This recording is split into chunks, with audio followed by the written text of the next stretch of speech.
Mga Mariko, good news dahil nakapag-restock na ulit tayo ng Liz dress. So, itong Liz dress natin, mga Mariko, premium chiffon ang fabric. Ito yung isa sa mga best-selling dress talaga natin. Lalo-lalo na ngayong graduation. So, garterize yung dito niyan, mga Mariko. Ganyan yung itsura niya. And wrap around dress siya. So, para siyang bathrobe, tapos igaganon lang. Pwedeng-pwede sa breastfeeding moms. And the good news is, nakapag-restock na tayo ng iba pang mga colors. So, may mga other colors available. This is how it looks, mga Mariko. Super nice niyan.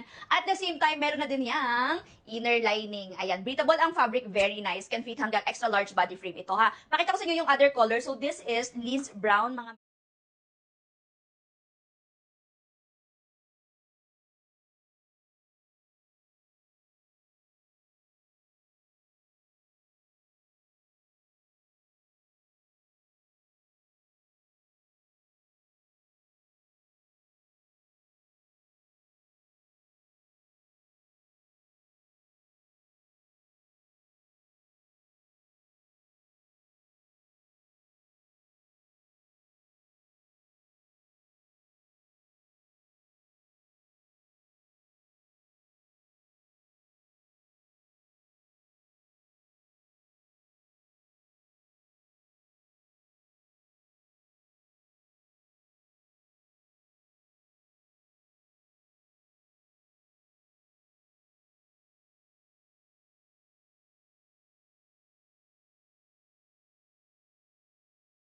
Awesome.